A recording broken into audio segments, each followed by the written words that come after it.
The first thing you should know about my friend Andrew is that he loves details. Spreadsheets, banking, recipes, motorcycle maintenance, coding, even editing my writing. Boy, oh boy, is he a stickler for details. He makes lists and schedules to give order to his life and rarely lets a ball drop. The next thing you should know about Andrew is that he loves the big picture. He thinks expansively. He's a regular idea man, but he also brings things to fruition. He gets stuff done. And he knows that sometimes honoring the big picture means setting aside those cumbersome, pesky details. And so he delegates and prioritizes and sets goals and objectives. But in the end, he damn well knows what matters and what doesn't. If it's not mission critical, Andrew can let a detail go. It's a unique combination, this golden mean, and just one of the reasons he and I get along so well. Namaste, you know? The first thing you should know about my friend Mrs. Filholm is that she reminds me of Chumbawamba's Tubthumping. She gets knocked down, she gets up again. You're never going to keep her down. The last couple of years of the life part of Mrs. Filholm's life have been peppered with challenges, both large and small. But Mrs. Filholm keeps coming back over and over again, just like the lyrics of that song. The next thing you should know is that Chumbawamba is a self-described anarcho-pop band, which means that their catchy pop music is colored subtly and overtly by the non-recognition of authority. It's part of their identity, and the same is true of Mrs. Filholm. She's a culture-jamming, power-fighting, rule-breaking artist, just like Chumbawamba. Yeah. Just like Chumbawamba. That's hilarious, Andrew. All right. When the babies were little, like toddlers, when they would fall down and just get back up because toddlers bounce, we used to call them Chumbawamba. That's funny. Mm-hmm. Okay.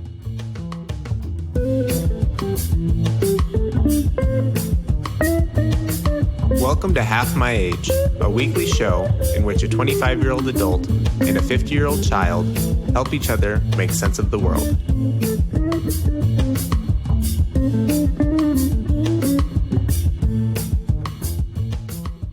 I'm getting really expert at clipping and cutting up audio, Andrew. It's something that I've definitely run into trouble with in editing things, and I still haven't mastered the skill of doing it right. And taking time, giving yourself that time to make the cut and the actual recording of it. That's something you'd think we'd have mastered by the end of our first year of recording. Oh, it didn't matter here so much. You'd think I would have mastered it during my audiobook where I hated every breath and it mattered. It's been the auditioning for voiceover jobs now because I just know, because I have to be efficient because I'm sending all this tape. And so I just damn well know, take your breath, take it big, take it audible, and then leave room noise before you go into the next thing. I'm getting better at that because it's just more efficient to see, clip that, boom, boom, boom, put it all together, send it off, ship it. Okay, so I do want to report on my audio, and I'm just going to talk today, and I'm going to do heavy editing so that anything that's boring or too lifey I can cut out. Because I did talk to Augie about taking the next step into, that's how we left last week, you and I was like, all right, that's it. I've got to invest in real software and a real interface and a real microphone because our microphones are so touchy. Mm-hmm. So I talked to Augie about it. He has his interface, his mixer with him in France. So that wasn't just free to me. And then he said, yeah, you could buy your own. And he sent me a link. And then we started talking about it some more. And he said, what are the issues? And I told him. And then he said, just one voice at a time, Mom. I mean, for the voiceover where I care about the quality. I go, yeah. He goes, you can do all of that in GarageBand. You can do everything you need in GarageBand. You just need to learn how to be a better pro user of GarageBand. And then I sent him a job I had done that I felt was a little mouth noisy, a little, sibilant. And he actually goes, it's not bad at all, Mom. And he put it through a little filter template thing to bring, to compress it a little bit so that because I think that what's happening is what was bugging me is really with sibilance. When I say an F noise, it sounds like it's whistling a little bit. Mm-hmm. I realize that I am being super anal about it. And it was very comforting to me to have my son, who, as we know, is pretty much a stickler for this stuff, sometimes for quality, to go, you can do it all with your Yeti and GarageBand. And here are some tips and tricks. I was pretty psyched. That is great news. And that's not my... I want to solve every problem by buying the most expensive thing. That's not very exciting to me to hear that just the normal GarageBand is everything you need.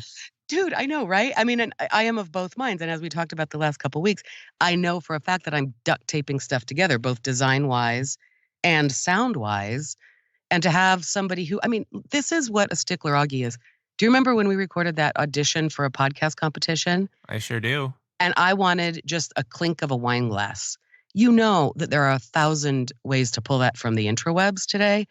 Augie went ahead and recorded a clinking wine glass. You know what I mean? Like, he's audio snob as much as he can be. And for him to, and also I think sort of into equipment and into, making it complicated and understanding. And it was so cool for him to just go, what? For one voice at a time? No. You're good. You're not doing any mixing. And I went, great. Then carry on for at least for now. Yeah. I'm still on that journey to figure out how all of those different audio modifiers work together, how a compressor works with the EQ and whatever. I'm at the stage where I'm basically following what I see on YouTube blindly, not understanding how it works. Right. Once you finally understand the base principles of it, I feel like you can do so much more, with so much less. You don't need all the fancy tools. That's exactly right. And Augie recommended I read a book. He has several books that are in the storage unit, so I might go get those. And I'm also like, no, I can find it online. But one was called Audio Recording or something for Dummies. I remember when he got that book, I might have got it for him for Christmas at one point when he was in high school. And he recommended that. And I think that's right. It's like if I do a little bit of studying on, how all that stuff works. It's like knowing that if your batter is too acidic, you add a little sugar, right? It's like knowing if this paint color is too orange, you're going to add some blue to take it down. You know what it's like? Really, to me, it feels like that. It's like, I don't understand how these ingredients work together, but once I get it, I think that's right. Even once I have even a cursory understanding of it, God damn it, which I don't. I'm trying so hard not to touch my table because my table just makes that clanging noise. Mm-hmm. I'm standing up today, Mr. Bridges. I'm sitting down. I'm Indian style in the closet. Oh, good for you. Closet recording. That's right. I'm trying to make it sound as good as I possibly can. Sounds great from my end. I'm glad to hear that. It really does. I'm really 5 by 5. I'm really excited if we can make this Skype thing work on snowy days or whatever. I don't have to brave the elements or borrow Delaney's car or any of that business. We can just do it from home. Listen, it's the only thing. Well, I've always just only been doing it in my pajamas, but no, it's the only thing that makes sense. Also, because it's a trek. Even in the middle of the day, it's an hour of your time, and I understand it's a pain in the ass, and I hate driving. But I had a prop to show you sitting here in your studio. I gave you the big table back, and I have an engagement gift for you and Delaney. So I'm very sad that I'm not seeing you in person today. Do you want to tell me about any of it live on the air? Yeah. Well, for one thing, I'm just realizing if you're not going to be here in person to record anymore, then I can knock out this middle wall and have all the space for my own recording. Yeah, you can get rid of the lines in the middle of the road. Wide lanes, Jerry. Right? Or I can shut it. I can enclose it and have more room to store pottery. Anyway, I did give you the big table back because of your giant computer. Now it was hard for you on the little table. And I don't know, I'm not going to tell you about your engagement gift on the air. It's really literally, I took it out of my kiln, if that tells you anything. Mm-hmm. Is it a disc with swear words on it? Kinda. Not really. I would never give you and Delaney something with swear words. Do you want me to tell you what it is? Yeah. It's a little lovely dish, a small dish, just a trifling of a thing, very light and airy. And it says, and they lived happily ever after. And it has a heart on it. Aw, that's so sweet. It's so sweet. And you could use it for like a ring tray or a soap dish or to serve nuts on, or Whiskers could eat out of it. It's just a little thing. I mean, I know nobody needs damn knickknacks, but it's pretty freaking cute. I do like pottery as a gift. And I had cause to move some of my things yesterday from one resting place to another resting place. And I discovered a lot of old pottery. Uh-huh. And it makes me happy. A lot of the things that I made in ceramics class weren't particularly, the shapes aren't beautiful and they're not useful. But it's kind of a nice permanent thing. And I think it goes all the way back to when in elementary school you learn that we know about old civilizations by the pottery they left behind. No shit. That's why I love it. Metamorphic rock, baby, is what we're making here. I know. I always say that when I teach the kids too. After school class, I say that this is how civilizations will find us. It really is funny because clay has always appealed to me for that reason. It is so permanent. And I think it's I've always just loved it. It's leaving your mark on the earth. And they do last forever. And some of them are very useful and functional. Listen, when old people die, they still have their children's pottery from middle school in their houses. It's forever. I have a lot of people in my life actually that I've had occasion to see that maybe I haven't seen in many years. And they say things to me like, I think of you every day, even though it was 30 years ago that you helped my children make these puffer fish that I used to do with kids, or that my kid came over to your house, I mean, in 1992, and made a vase that's still above my, still on my mantle. I think of you almost every day, Lisa, because of, and what I love, it's not so much the pottery I've made, there's some of that too, but it's the stuff that their kids made in my care. Lovely. What a legacy. I could really die now. There are a lot of Done things enough. to remember you by, but I think you should stick around just for a little Done while. enough. Well, Andrew, the thing is that this week, okay, I started to realize that I need some cash flow. Mm-hmm. Cash flow is important. That's the thing that sinks otherwise good businesses, a lack of cash flow. Yeah. So it just occurred to me this week, I started putting it out there, like, I'm going to look for a part-time job. And then I thought about it and I went, okay, all of my side hustles now are kind of easy. I mean, the voiceover recording, I'm using this platform and I am getting jobs. And it's super simple to A, record, B, submit, C, re-record, do a Skype call. It's very easy, but it's not enough cash flow. I trust that if I keep doing it, it could become a thing, but it's not a thing yet. And there's no benefits being paid. It's starting to hurt my feelings paying for my own medical. So I started thinking about what if am I ready to get a full-time job again? And I think I am. I woke up literally yesterday and went, no, I could use the structure. And I have grinded so hard on stand-up comedy for the past 6 months, and it has gotten me what I wanted out of it for now. I mean, I have made strides both in my work and in what I want to do with it. And I think that those things can continue to be a side hustle like they've always been when I worked a full-time job. So I'm looking for a full-time job. And I did all of that. I'm taking deep gasping breaths today. And I think it's because, like I said, I've been recording. And so I just cut those out, but I'm not going to cut them out in this podcast. People are going to think I'm dying. I haven't noticed them on my end. I don't know if they're going to come through on the recording. We'll have to find out. I'm getting much more professional at this deep breath away from the microphone, but I feel like I'm panting. Anyway, I did all of that. What color is my damn parachute work? Yeah. Did you that was when you went to Hawaii. Did you do it then or have you picked it up since? I did it then and thereafter. I mean, it has been an ongoing process. Did I sit down for these past months and do all of the forced ranking of no, but I learned a lot from it. And we talked about it months ago, like, I'd like to be a tour guide somewhere. I want to be a public speaker. I want to be with people like that. I thought about, and I did reach out to the tour coordinator at Coors Brewery when we talked about it, and I didn't get any response. Like, I could come and train your tour guides because the tour guide I had wasn't that great. And I'm telling you, he's a brand representative, right? So this is where I've been thinking, and that's what's led me to pushing more into voiceover and public speaking and MC jobs and stuff like that. And again, they are coming. They are there keeping me afloat. But I can see now that I'm a grown-up woman with mint, I can look down the road a little bit and go, that's not enough. You can't keep this up. So corporate training, that's the long and the short of it. I'm looking into educator outreach kind of jobs. There is a job that I just got a ping from, which is some kind of company that trains teachers. And they say you need to be especially good at classroom management and interesting assessment techniques like measurable assessments. I'm so good at that. And I literally, my master's degree is in curriculum and instruction.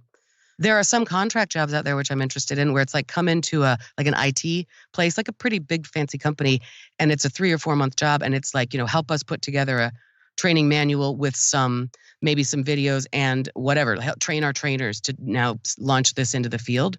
Oh my God, I feel like I could do that really well. Yeah, absolutely. I agree. And I think I have done it in every job I've done. I mean, at my last job, I ended up quite often helping researchers talk about their research, right? And helping them come up with their elevator speech and literally talking to young people. One time I did a whole 5-minute quick presentation at a brown bag lunch about, you guys, when you go into vocal burn, it usually means that you're not on your game. Whatever, like pay attention when you millennials, Gen Y go into this vocal burn, vocal fry, because it usually you're off your voice for a reason. It shows that you're nervous, just like things like that.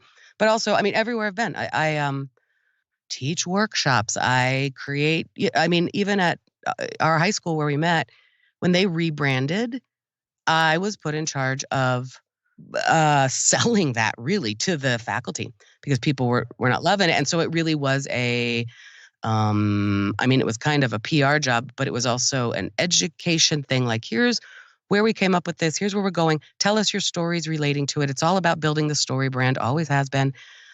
I taught professional development workshops when I was a teacher because I was known for being a very dynamic classroom teacher. So I would, when we all got together as teachers a couple of times, I taught, here are kinesthetic classroom techniques and whatever. So it seems like my resume aligns with all of these jobs. And there are jobs out there for corporate training. Some of them are very salesy, and I'm not sure how I feel about that.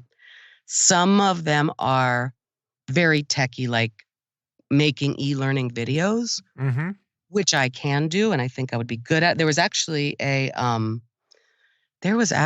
one job that had in there sort of, knowledge and skills required, and then what we're hoping for. And then there was a single line that said voiceover experience a plus. I went, oh, okay. But I think that was more sit at a computer and make videos, which I could do, but I think part of the joy is being out in front of people. I don't know. Yeah, that seems like one of your great skills, and the thing that makes you uniquely suited to some of these jobs where other people might not be is your enthusiasm for almost any subject. It doesn't matter. Get on the train or you're stupid. Yeah. Right. I think corporate training, although the sound of it, of those two words together, corporate training, is depressing. I think in terms of skills required and your own personal abilities, I think there's a nice match there.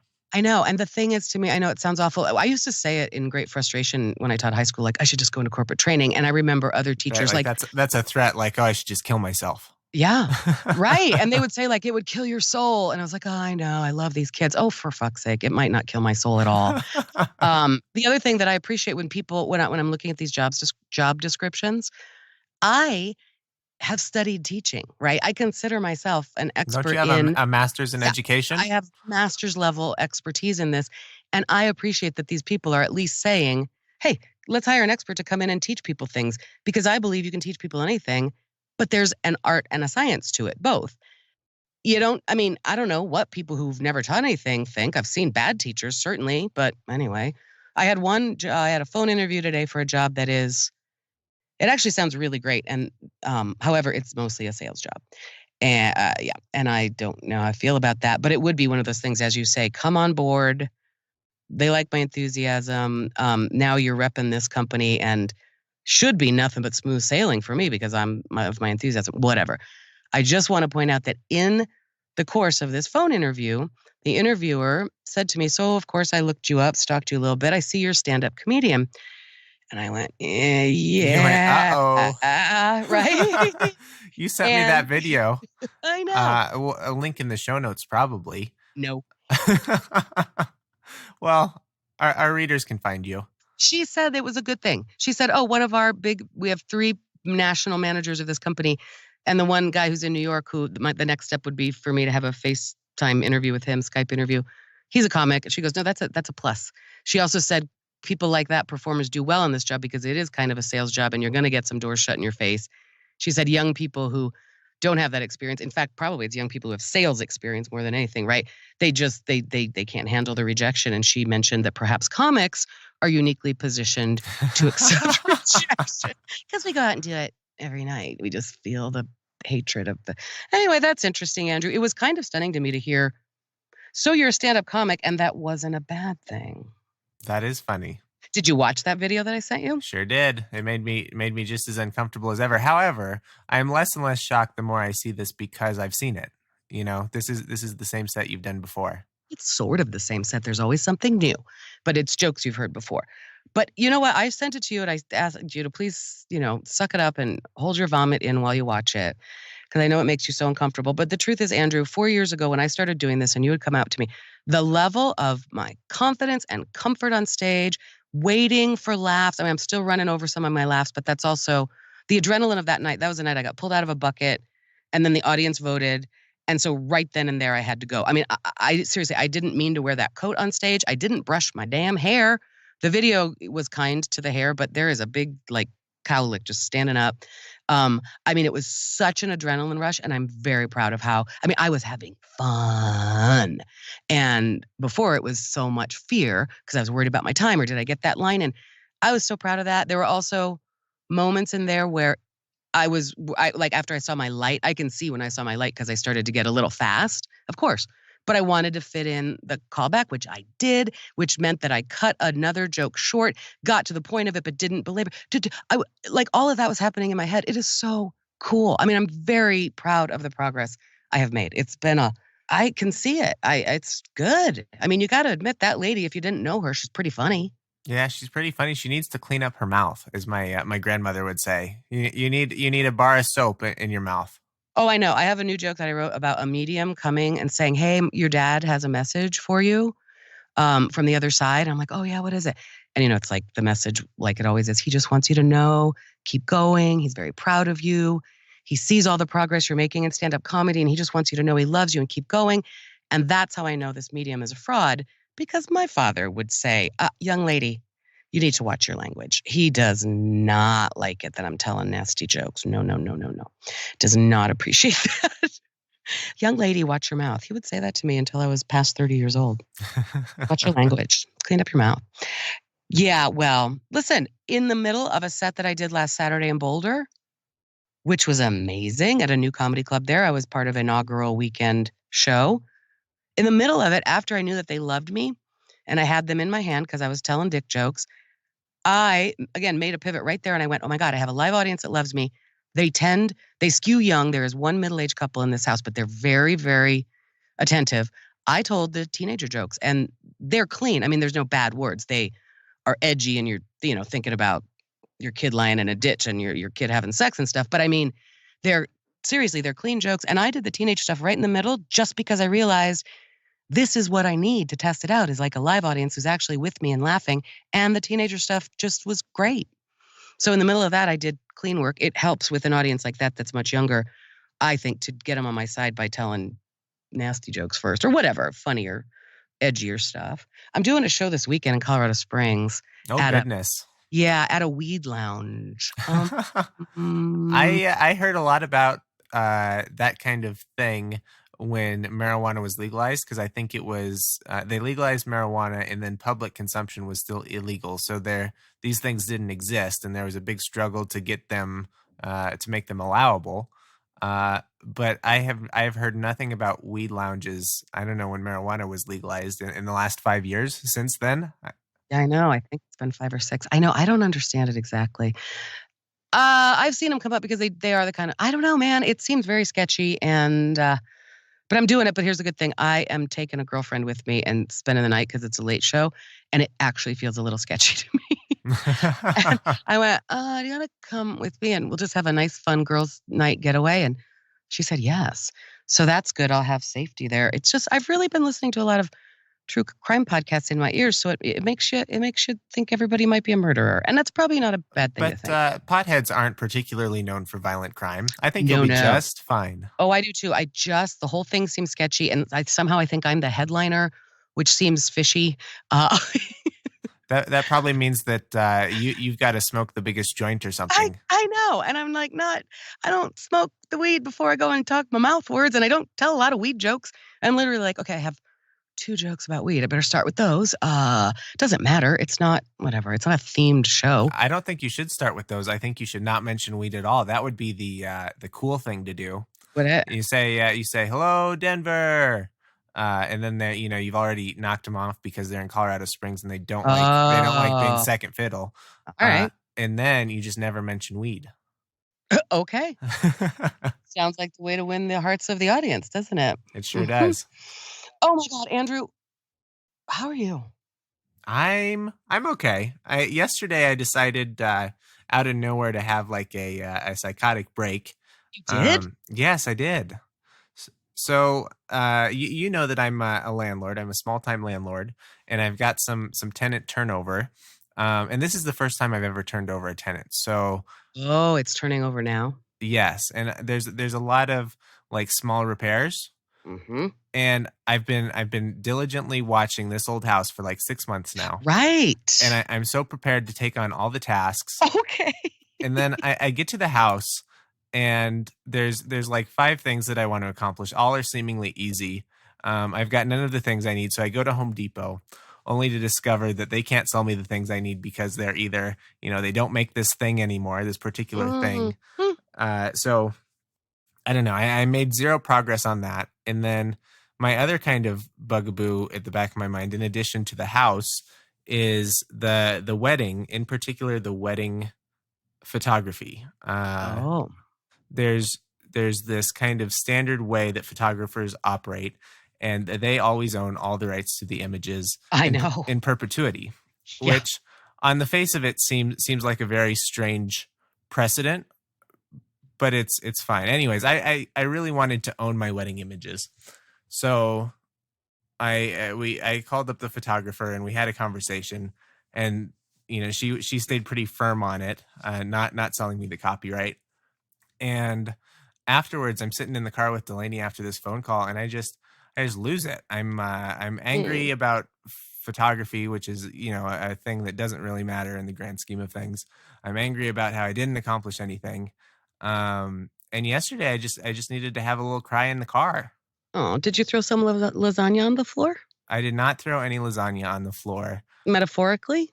Feels like it. Metaphorically, the floor is covered in lasagna. Yeah, you had the break. Oh, wow. Well, And I think part of it is just this, many low-level stressors all together at once, coupled with I didn't realize until 5 o'clock that night that I hadn't eaten anything because I oh, was thrown out of my routine because I was at the house all day instead of at my house where I have where I work and live and have a refrigerator full of food. uh-huh. But normally that's not eating is something that I don't do. I always eat. I always eat everything. I know you do. Yeah, well, I can tell you from personal experience, it's almost daily. I go, why am I in such a foul mood and I can't think? And why? Oh, I'm hungry. Oh, Andrew, I'm sorry you had a break. It sounds, but the thing is that those are all little stressors, lowercase t traumas, if you will. But really, it's a pain in the ass. And the photographer thing, that's actually frustrating to me.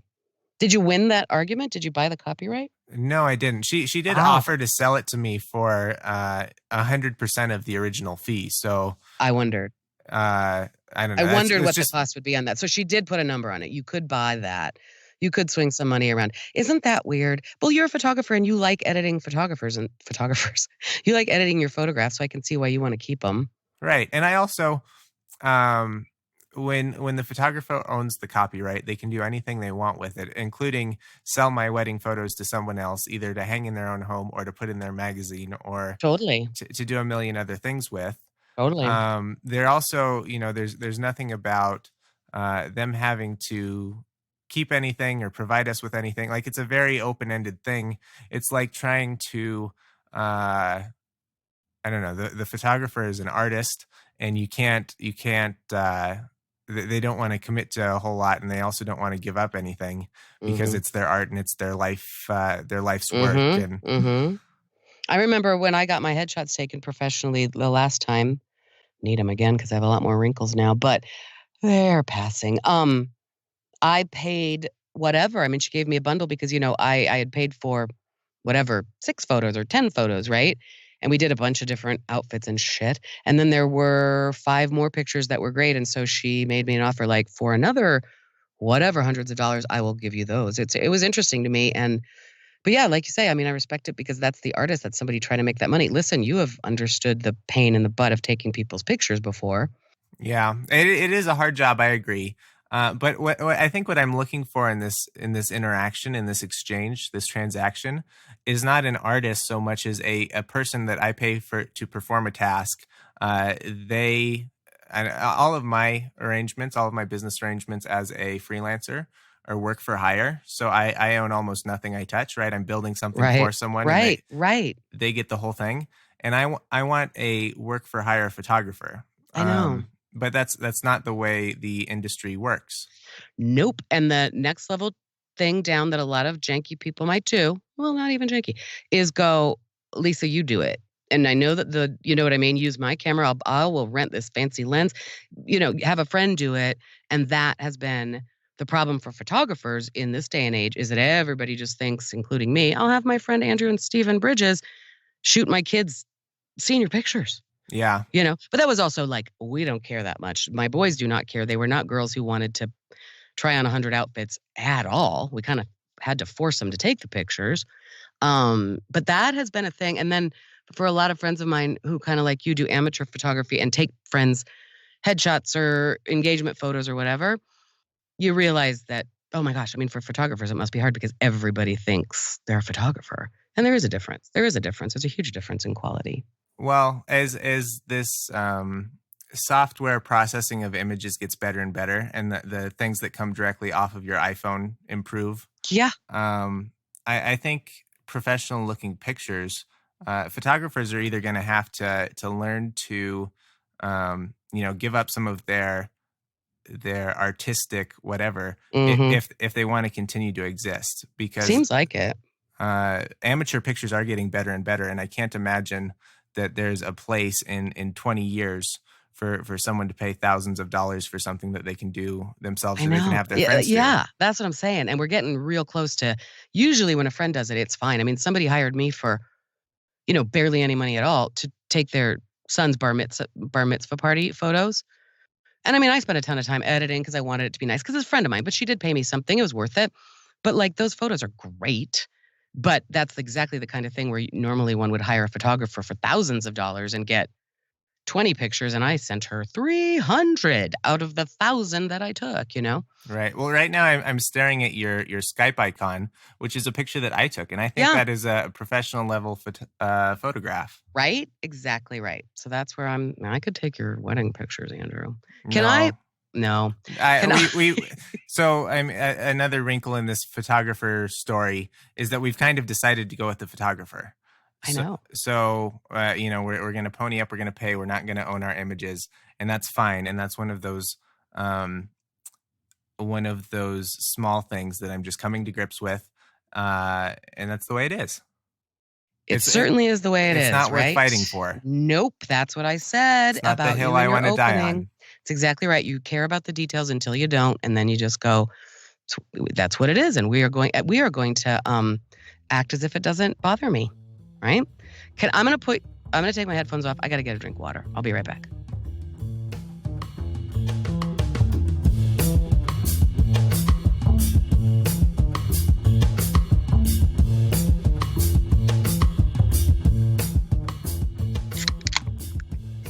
It's actually a Diet Dr. Pepper, but it'll work. It's better than water. That's water Mark II, improved water. Mm-hmm.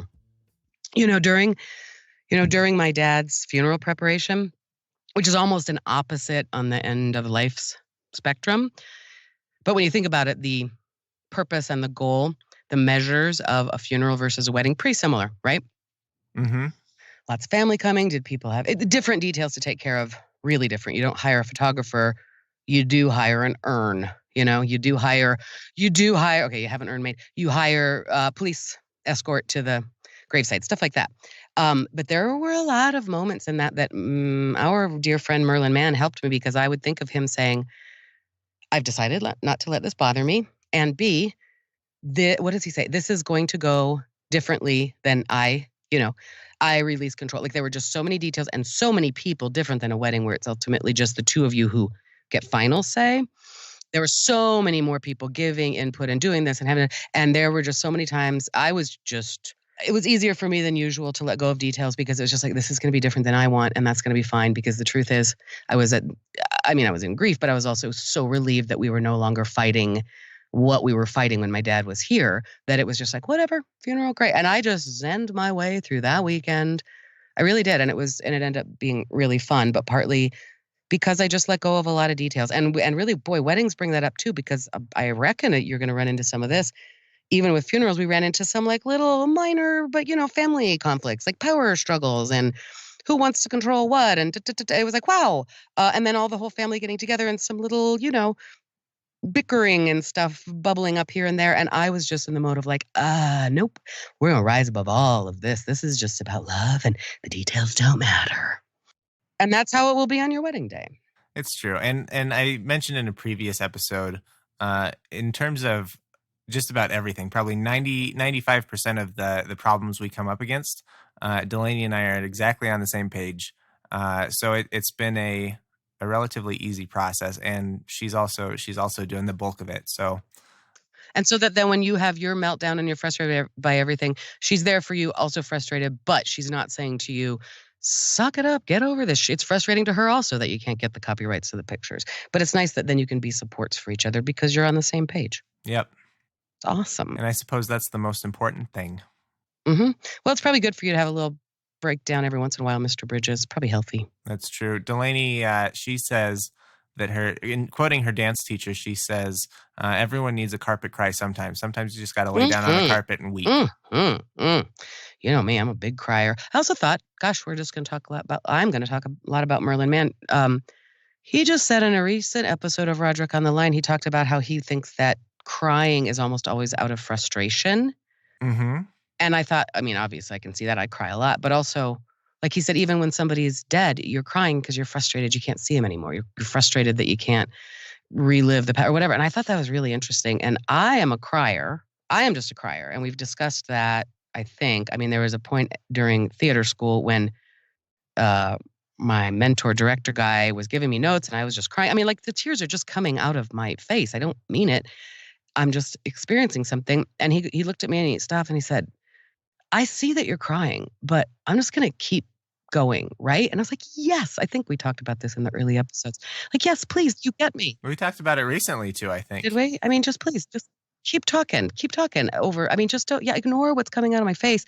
I just can't keep those emotions in, but it's how I release them. I think it's healthy. Then I'm not going to be frustrated because I don't know. I don't like how much I cry, but I do cry a lot. Happy tears too. Yeah. It's interesting. I haven't heard the episode you're talking about where he says that crying is a response to frustration. But yesterday it felt very much like a response to frustration. I was frustrated that things at the house weren't as easy as I had hoped for. There was this moment where I threw my hands in the air, metaphorically, and it's like I have neither the skills nor the tools I need to complete any of this work. I know. Okay. All right. I know it. Dude, I do want to talk to you about that because I put on our little list gutter follow-up. We talked about it last week, and right after you left last week, I made the call to the gutter company and said, I got issues here. Everything on the north side of my house, the entire gutter and the downspouts and this sort of trench that's supposed to drain it, completely frozen up, completely solid ice. So I called the gutter company. I said, yeah, I'm going to need you to come back. I dug that trench like you said, didn't work. Still got this issue. And the gutter guys were remarkably uninterested in coming out to help me. The advice, I think I texted you, was, probably what you should do is YouTube some videos about how to prevent ice damming in gutters. And I went, well, I'm not trying to prevent it right now. I'm trying to get rid of it. And then they kind of convinced me there's really no harm to it. And I think that might be right. And I said, you're telling me these gutters are not going to just like explode? And they said, if that happens, if they fall off from the weight of the ice, we will come and yes, it is under warranty. And I was like, okay, so you're telling me to go Google some videos. And at one point I said, can I put de-icer, rock salt, in the gutters? He goes, let me check with my manager. Comes back, yeah, that's safe to do. Google it. Then he said, in fact, my manager recommends you can take a sock and fill it with de-icer and put it in the gutters okay. I saw that on This Old House. Did you really? Yeah, when you sent me a message that they told you to look up videos on YouTube of how to eliminate ice dam.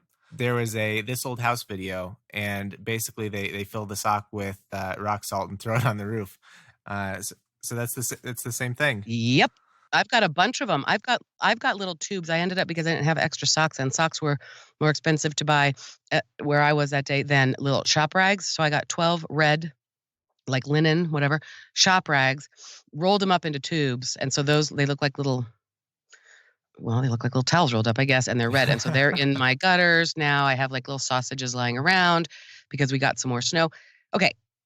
Several things about this. What do you mean ice damming? This seems problematic. And the guy on the phone is doing this thing where I realize that customer service reps do a lot. He's talking kind of philosophically about gutters, right? And I'm going, listen, I have my uncles come and the plumber can't, it would solve it if we just move it over 6 to 10 feet, have it drain over my back enclosed patio and go out in the yard there. Oh, for a variety of reasons, they can't do that, many of which honestly sound philosophical to me. He's describing the philosophy of gutters. At one point, I just said, listen, are you telling me, I'm telling you that my gutters are not functioning as gutters. They're supposed to You're supposed drain. to move water away from your house. Mm-hmm. And I have lived for 22 years, I lived in a house where we had gutters, and I never once thought about our gutters. Tal cleaned them out every year of the leaves. That's about it. And they were kind of old, janky gutters. We never thought about it. The deal is, I think with this house, it's north side. When they built that enclosed back porch, I do think that jacked with the original design of the house, because now that little corner of the house is always, always, always in shade, and you can't really do an angled thing that would make the most sense, because it's a traffic area. It's we will go in and out of the enclosed porch. So I said to the guy, I'm telling you right now that my gutter is not functioning as a gutter. And then again, philosophically, he explained to me that it is functioning as a gutter. The gutter's function is to drain the water out. He said, we can, is it pooling up in there in the summertime when it rains? I said, nope, it's flooding right out the thing. He said, well, then the gutter is functioning as a gutter. I said to him, so there is no engineering solution. You're telling me that these tubes of metal on the side of a house, no one has engineered anything that can prevent this. And then I said to the guy, the Romans built the aqueducts. I said that on the phone. And you're telling me there is Was no he engineering impressed with your knowledge of I'm trying to be impressive. early plumbing? No, I'm saying that wasn't, you're trying to be impressive. It's kind of ridiculous. Yeah, I think he was impressed. He laughed. And he was kind of like, yeah, it's true. There's no engineering solution. So it's going to be this, how do you mitigate it? Do you get heat tape? So I spent a lot of time looking at them, doing some YouTubing. And then as I sent you a video right away, because this whole thing, problem was at the moment that day, things had started to melt, ice dams on the entire north side. And then right by my side door, kitchen door, where the heat comes in and out, right? Because I'm going back and forth, that stuff was melting and moving. So it was dripping over the side of the gutter and just giving me like a skating rink right outside my kitchen door. So I thought, all right, the number one thing now is to move this ice out of the egress places, right? The downspouts. So I poured boiling water on one of the downspouts. Worked pretty darn well, actually. Water started moving. I hammered at the gutters to break up the ice. I got up on a ladder and threw rock salt or, whatever, de-icer in there and scooped as much out as I could. I should not have been on a ladder under any circumstances in that weather. Oh my God. I just couldn't believe that the answer was, yeah, you get ice damming, and that is a known thing. Now, I think in some other regions that is a known thing. I think that a friend of mine who lives in Conifer, I was supposed to have lunch with her last Friday, and I said, I'm sorry, I'm dealing with ice damming. And she was like, I get it, sister. So I think that mountain houses get it. But I'm going, but this is my house right here, in the hood. Like this seems like a rural or frozen tundra problem, not an urban homeowner problem. Well, Rafiki next door was also, I saw her staring up at her house. She had giant, scary icicles on the front hanging down. She said, this has never happened before. I think the truth is that I certainly know I don't get ice damming with every snow. That thing tends to freeze up and it's not great, but probably I can insulate the gutter or something. It was the stunning, it was 2 weeks in a row. Yesterday I had a blizzard all day, and that was like 3 weeks in a row of snow, cold, cold, cold, little bit of melting, cold, cold, cold. So it was an unusual ice damming situation. But anyway, so right, it's a thing. Even this old house has, okay, well, I'm glad to know I did this old house thing. Right now I have tubes, like hot dogs, full of de-icer lying in the trenches. And oh my God, Andrew, I don't understand why I dug this trench. And so then when it does flow out, it pools up. I don't get why the water is not just sinking into my ground. Yeah. Well, you probably need to grade your backyard. There's a lot of it seems like whenever there's a outdoor feature on this old house, they're always regrading the backyard because the water doesn't go where it's supposed to. Well, I know that, and that's the thing. I dug this trench. And now it does go there. It goes down, but then it just sits there like a pool. I said to my handyman, maybe I need to build a water feature here, because for fuck's sake, it's like I have a pond. Why?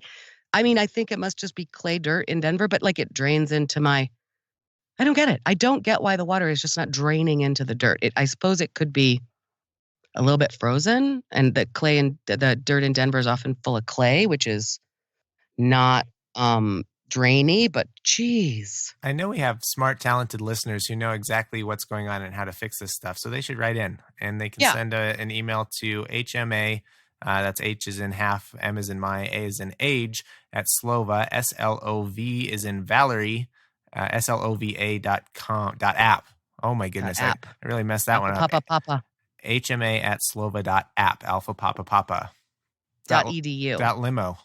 Yeah. One of them, our listeners, is Brad Lane, and he's my cousin. And as we know, he fixes shit. And it has occurred to me that it might just be worth it to me to fly him back here for a nice long weekend of fixing shit. But we're fine. Still ice dam removal. Yep. Well, ice dam removal. Sounds like a nice vacation. Well, it's what the Lane boys do when they come. They fix shit for me. And all of the uncles needed to put their eyeballs on how Handyman had solved the roof leak, which seems to be good. And on that plumbing issue, on the gutter issue, all of the uncles had some input on that, and they would fix it if only my dad were here. You really need a person who is sympathetic to your cause. Yesterday when I was at Home Depot, there are two kinds of Home Depot workers. Both of them are retired old men, and are I think their wife makes them go get a job at Home Depot so that they're out of the house. But there's the kind of retired old man who is eager to help, and he can sympathize with your problem and is very he doesn't mind teaching you, and he'll stand there and talk to you for 20 minutes, even if you only need him for 5 minutes. He'll walk you through the whole process. And that's like probably, I don't know, probably exactly half of the Home Depot employees. And then the other half is the retired old man who's like, you are so dumb. You're in way over your head. I don't know why you're here. This is beyond your capabilities. You are an idiot. Yeah, I bet you get that, especially as a man. Really, they kind of sometimes assume that I can't. And so I can often impress a guy by saying it's a hollow corridor. And they go, wow, you said the right words. That's because I look like such a girl. I don't know. I think I've got something written on my forehead that says like Nancy boy or software developer or. Yeah. Soft hands. Right. It's true. Hey, the prop that I brought for you in the studio has to do with all of this. Yeah? Mm-hmm. Can you tell me what it is? I'm going to describe it for you, readers at home. My mom brought me a bunch of my dad's tools, and she brought me a bunch of food, which is amazing. And like I said, as I'm watching the money run out, it's like, thanks, Mom. I will take the free food. I don't care about being your charity case right now. Anyway, she brought me a bunch of my dad's tools, including a leaf blower and sucker. It's a good one. It's Toro. So I'm looking at it and make sure I have all the cords and everything. And there is a thing. I'll send you a picture. There is a thing. Okay. On the back, like where you're holding the leaf blower, there used to be probably a plastic C-shaped thing, like a U-shaped thing. Okay. Like a little, I think you put the cord in there to hold it so it doesn't get tangled. All right. So anyway, there's just a little half circle thing attached that obviously had popped off. So now on this piece of equipment, there is a piece of wood. It's like cut from a 1x4. It is almost a C-shape, U-shaped, except that it's like angle. This is cut by something. It wasn't really a jigsaw, but it's perfectly functional. It's a big chunky piece of wood. It is stuck onto that thing with whatever amazing epoxy my father had in his. And there it is. It's stuck there. It's not coming off. It is the most Mike Lane solution. I looked at that and I almost cried. It's like, there is Mike Lane. Also, what came to me right now with this leaf blower was the instruction manual. The receipt for it is stapled inside the instruction manual. My father took such good care of his stuff. And when things broke, he fixed them in the most jerry-rig way. It is the ugliest looking thing, so functional. I don't know many people who would take the effort to seriously cut out this bespoke piece of wood. Sure. And like stick it on there with some who knows what industrial glue he had lying around. Oh my God, it's a beautiful thing. I had it in here to show you because it just cracked me up. One of the things I really feel like I'm missing as a home repair novice is a shop full of tools and scraps from old projects, because it seems like so many problems can be fixed with a scrap that Totally I don't right. have, you know? Me too. That's the dollhouse. That's exactly right. I can't tell you how many times I have needed a scrap piece of wood. Or like, what? Because in the old house, we had too much scrap wood, right? We had to throw some of it out eventually because, like, what is this doing? I know. I have most of the tools. There is still always this moment like, do I have that tool? I'm not 100% homeowner prepared, but yeah, I know that feeling of like, I just don't have a scrap of wood lying around from an old project. That's weird. Or towels, old projects or whatever. But to your point about wandering through Home Depot and needing help or not, I often, by the way, at Ace Hardware, they are usually very helpful, more expensive, but they honestly tend to be more helpful. But, I am often in a hardware store looking for something that is for its off-brand use, Sure. not like the shop towels. I was wandering Ace Hardware. I'm like, I got to go home and I got to go deal with this gutter thing. And I should do it tonight because I hear more snow is coming. I don't want to drive all the way to like, where would I get a bunch of cheap socks? Because socks was the prescribed thing, right? Where would Walmart, a dollar store? I don't know. I want to do it. I don't want to go there. I'm trying to make this efficient and cheap. And how can I? And I mean, my mind is just churning. What could work? What could work? What could work? Are there little bags? And I go, shop towels. So then I asked the guy, where are the shop towels? And, he wants to know what I want to use them for because there's like the paper kind or the, you know what I mean? That kind of thing. Right. You've got to get past the gatekeeper. And that's always what it is with me at Ace Hardware. There was the guys at our old Ace Hardware near the homestead used to call me the queen of the jerry rig. I mean, like when they saw me coming in, they would be like, oh God, here she is again. Because I would also, I'd be looking for something. I'd be standing there staring. And often the solution was like, you know what? That's a boat nail. I think a boat nail is going to be exactly what I want. But when they ask me, what are you looking for? I'm like, you probably don't want to know. I'm looking for a way to hang a pottery installation for like a 10-year installation, but not permanent. Like it can't wreck the walls, but I want it to be so I think a combination of Velcro strips and boat nails. Shit, yeah, that's the thing.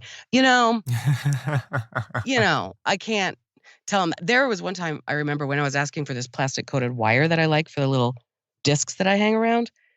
And the guy was not getting what I was asking for. And I kind of knew it. So I showed him a picture of one of those things. And then he had all these questions like, well, are they made of clay, you say? Then maybe you should try. I'm like, no, I don't want your input. I want this plastic covered wire. Right. Just give me the thing I asked for. Mm-hmm. And I think they didn't have it or something. So then he's trying to convince me, there's this other thing. It's like, it's a little different than, I'm not sure what I'm asking for. Anyway, seeing that wooden handle or cord holder that my father, man, that is so Mike Lane. It was cute. And I showed it to my girlfriends and they said, you are your dad's daughter, because they have just seen me do that. That's like the duct tape it together, the jerry rig thing. And it's inventive. I mean, it's a super creative solution.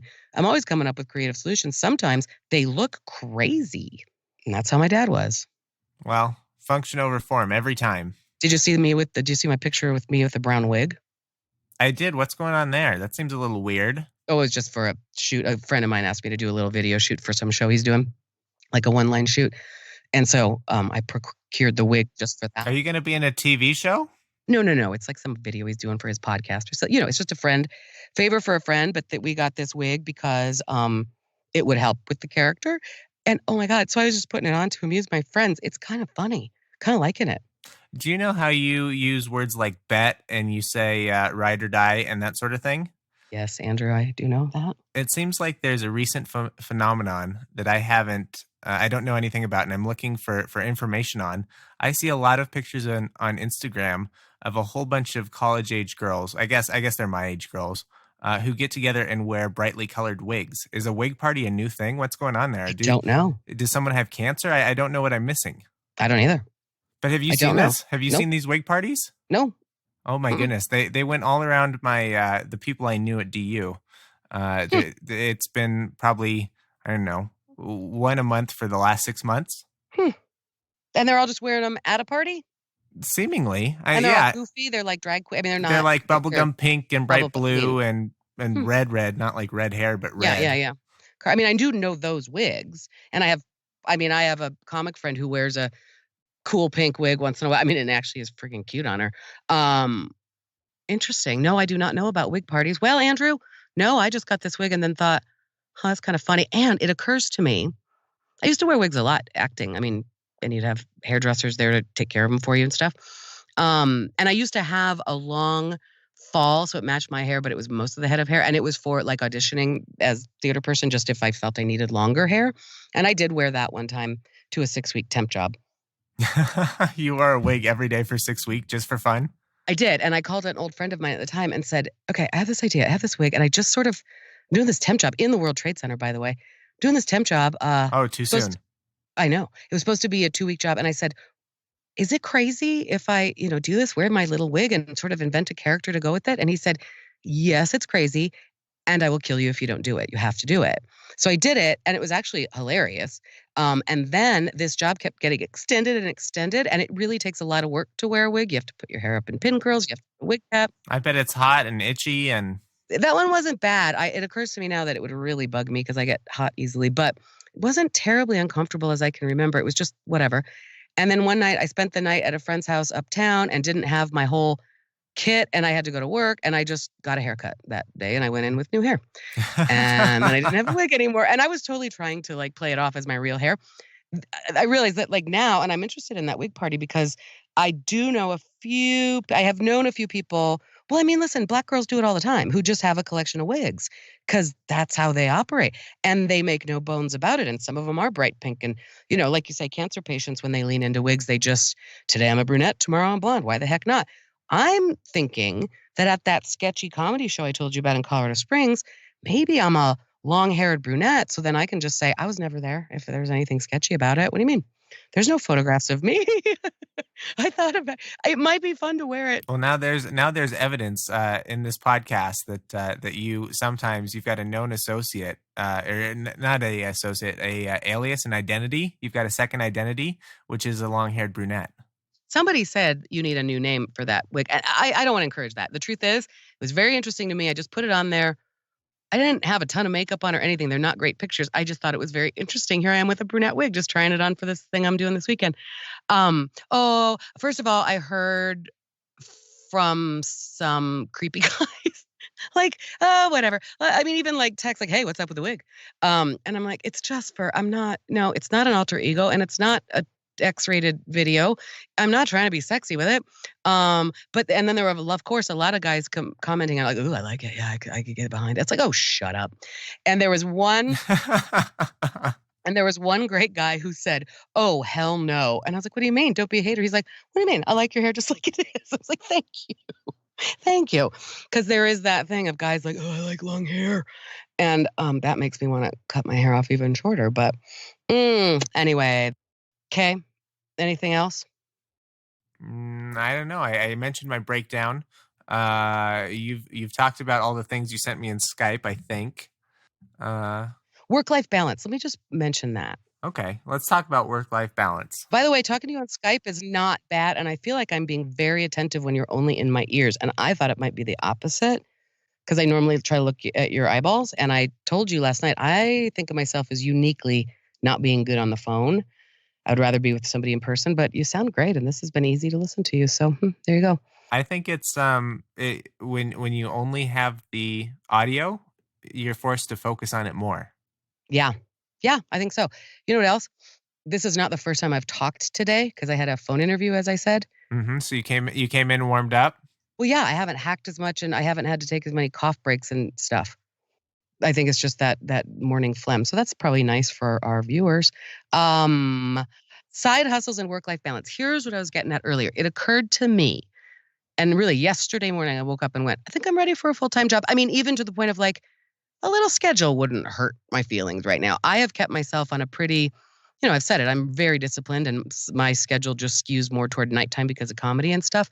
But I have found myself lately like a little bit drifty, like a little bit like, what did I just do the past hour? What did I just do? Which happens during a real daily job as well, but somebody's paying you to be there. So I woke up and thought about, okay, I think I'm ready, and not only ready, but like if it's the right job, this could be good for me. And what I want is work-life balance, right? Like I should think, listen, I don't have kids at home anymore. And mothers of young children have a lot of life outside their work, right? I always did. Now, the stuff that I have outside my work, my life stuff, is mine. And, the truth is, like I was saying, I have done in the past 6 months, finished the book, finished the audiobook, set up my website. I've done a lot of things so that this stuff now, the self-promotion, can be a couple hours a night. I'm either doing a comedy show or I'm reaching out to somebody or making a contact or I have the suite of services now to offer. And I should think that many employers, my last employer swore that this is what they sought for us, is work-life balance. There are some employers who kind of enjoy that you have a side hustle. For a job where I'm going to be maybe training other people or teacher training or presentation or public speaking or whatever, they like knowing that I'm a public speaker. Maybe there's a company out there that likes that I have that side hustle that is valuable to them. I am led to believe that people strive for work-life balance, and some people even achieve it. And I just would be interested to see if I can have that with a real job, because my last job, none of it. Yeah. I think the key thing you just said there is to see whether or not work-life balance is achievable with a real job, right? So I've had a lot more work-life balance in being self-employed than I did being employed by someone else, which makes sense. It stands to reason. And I think for myself and for a lot of people, I guess I'm not so precious as to mean this, but I'm ruined for a jobby-job in that I like to be able to run my errands in the middle of the day without asking someone's permission. I know. But I'm sure if I had to, I could go back and have a jobby-job. But right now, for me, there's no reason to. And I think I would be demonstrably more miserable if I had to report to work every day. Well, and I've worried about that. And I thought about that. A couple months ago, even the reason I didn't start a lot of people have been sending me jobs and, like ZipRecruiter sends me alerts and I wasn't, because same thing. I just thought it would crush my soul. I can't do it. It would feel like giving up. I don't feel like that right now. It's a different thing, but yes, it is instructive to me what you're saying. I certainly appreciate being able to run my errands without asking anyone's permission. Some of the jobs that I'm looking at appear to be, pretty flexible. Like the one that I just interviewed for today, I told you it's a little bit, I think it's actually a sales thing. It's not technically sales, but it's placing a product. And so it's up to you. It's one of those things. And that also makes me scared. It's like one of those things. It's up to you. You can work flexible. Some of the meetings will be in the evenings, weekend, and you can work it around. They're selling it to me. Like one of our reps is an actor. And so when she needs to go on auditions or when she has a show, she just doesn't work. That sounds great, right? It also sounds like when they say to you, it's up to you how much, you know what I mean? You get a base salary, but then it's up to you how much it works for you. It's like, that sounds like the kind of thing that the only way to make it work is 80 hours a week. And sure, I have my flexibility. I really have to weigh that. The flexibility, it also, they said it's quite a bit of driving. I go, famously not something I like or that's good for my brain. Right. So I got to weigh a lot of these things. But that is a job that honestly would have more work-life balance built in because you're truly unsupervised. Like how you set up your appointments in the day is your deal, right? Mm-hmm. Versus having to go and report to an office.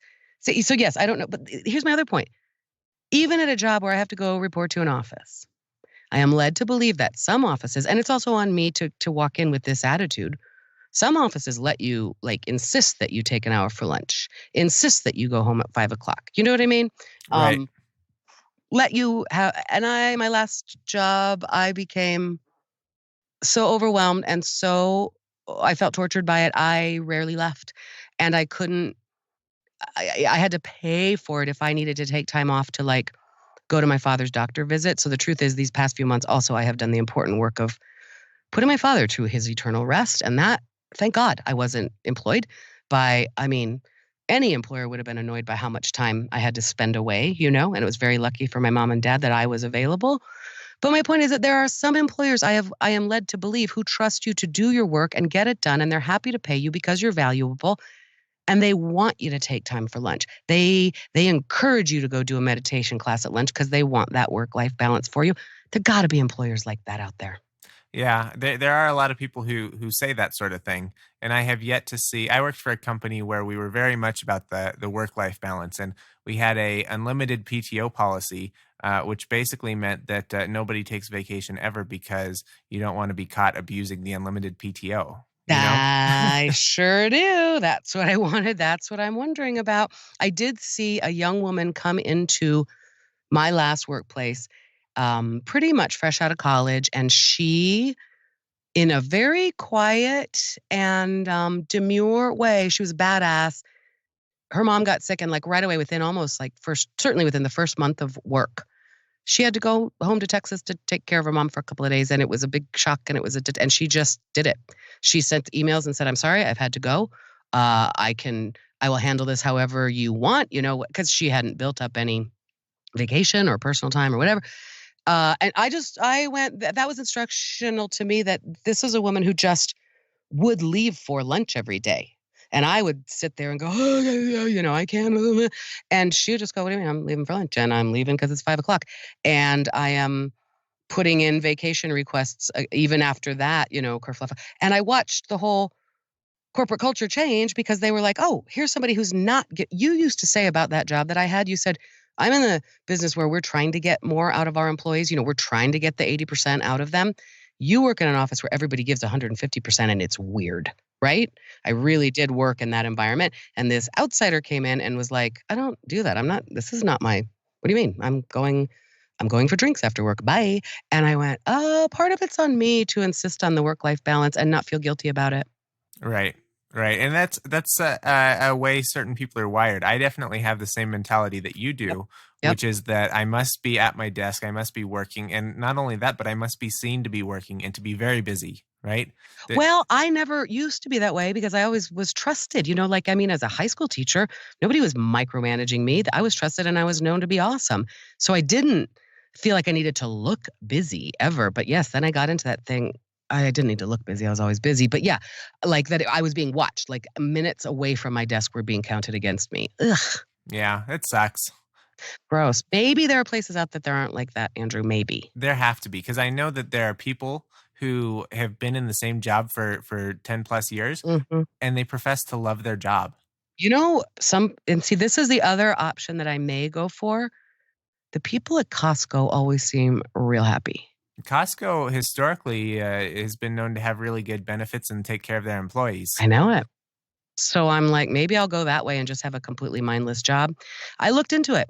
We talked about I applied for a job at Whole Foods and didn't get it. And I have friends who work at Whole Foods, so I think it's just like I ask them how to get in the thing. I actually went through the process of applying for the Amazon warehouse jobs. Lifting boxes, or I don't know what people do in the Amazon warehouses, because I thought the whole thing was mechanized and automated. I had to take an online test, which was moving little boxes, and there were rules. So there were 4 columns, and there were like 5 rules. The silver box must always go in row 4. No green and blue boxes can be touching. The green boxes always must go in rows 1 and 2, like that. And you have to follow these rules, and then you have a timed little, so that, I think it's moving stuff into bins and packaging. I think it's pulling stuff off of shelves and boxing it. There's another Amazon fulfillment job that I think is Whole Foods, grabbing groceries off the shelves and packaging for people. Mm-hmm. And I looked at that and I just thought it's easy to get. I think I just go and get that job. I applied for it online and I got this like, yes, please come to a 3-hour training. When can you do it? And I went, oh my God, it's only $15 an hour. They are known to be horrible to their employees. Right. That's definitely a mindless job, but that's certainly not the kind of job where you're expected, or they even profess to allow you some kind of work-life balance. Oh, hell no. No, it's famously, the work-life balance there, of course, is that, listen, you can work anything you want. You can work a morning shift. You can, it's flexible in terms of you can pick up shifts when you want them.